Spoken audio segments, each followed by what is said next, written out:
d'Israël Shahak, Histoire juive, religion juive, chapitre 5, les lois contre les gentils, suite. Les délits sexuels.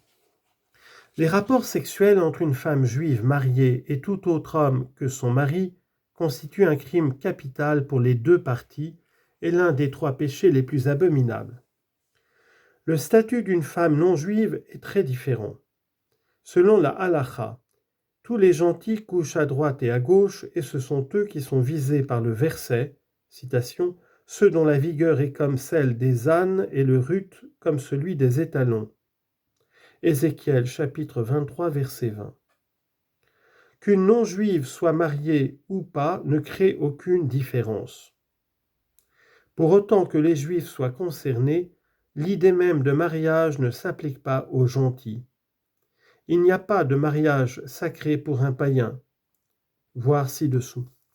On ne peut donc qualifier d'adultère des rapports sexuels entre un homme juif et une non-juive.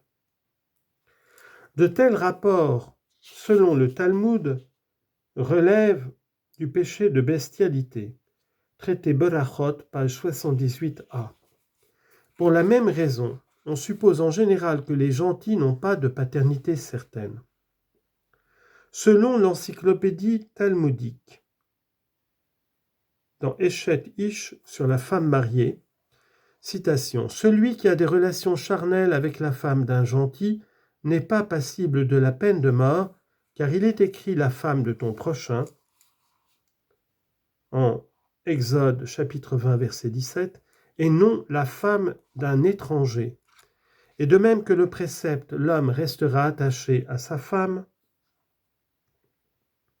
qui est adressé aux gentils ne s'applique pas à un juif, de même il n'y a pas de mariage sacré pour un païen, la femme mariée d'un gentil est interdite aux autres gentils, mais un juif n'est en aucun cas concerné par cet interdit.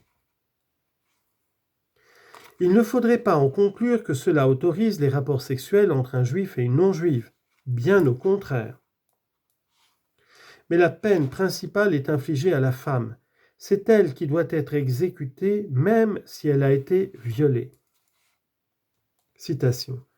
Si un juif s'unit sexuellement avec une non-juive, qu'elle soit une enfant de 3 ans ou une adulte, qu'elle soit mariée ou nubile, ou même si lui-même est un mineur n'ayant que 9 ans et un jour, comme il a commis un coït volontaire avec elle, elle doit être tuée comme le serait une bête, parce qu'à cause d'elle, un juif s'est mis dans un mauvais cas.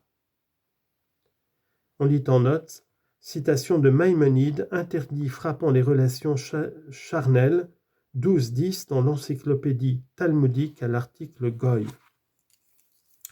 Quelle abomination, Seigneur, prends pitié. Le juif, quant à lui, doit être flagellé. Et si c'est un Kohen, membre de la tribu des prêtres, descendant de la tribu d'Aaron, il doit recevoir 2 fois plus de coups de fouet, parce qu'il a commis une double infraction.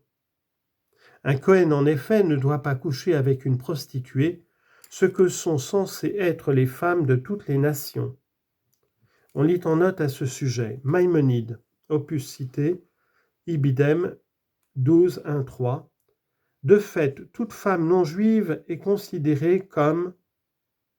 Alors, il y a des abréviations des mots hébreux, Nida, Shifa, Goya, Zona, à savoir, impure de ses règles, esclave, gentille femelle, prostituée. Si elle se convertit, elle cesse d'être Nida, Shifa, Goya, mais elle sera regardée comme zona ou prostituée jusqu'au restant de ses jours, pour la seule raison qu'elle est née d'une mère non juive. On range dans une catégorie à part la femme qui, n'ayant pas été conçue dans la sainteté, est née dans la sainteté, c'est-à-dire dont la mère était déjà enceinte lors de sa conversion au judaïsme. Pour éviter tout risque de confusion, les rabbins demandent à un couple marié qui se convertit au judaïsme d'observer 3 mois de continence. Fin de note.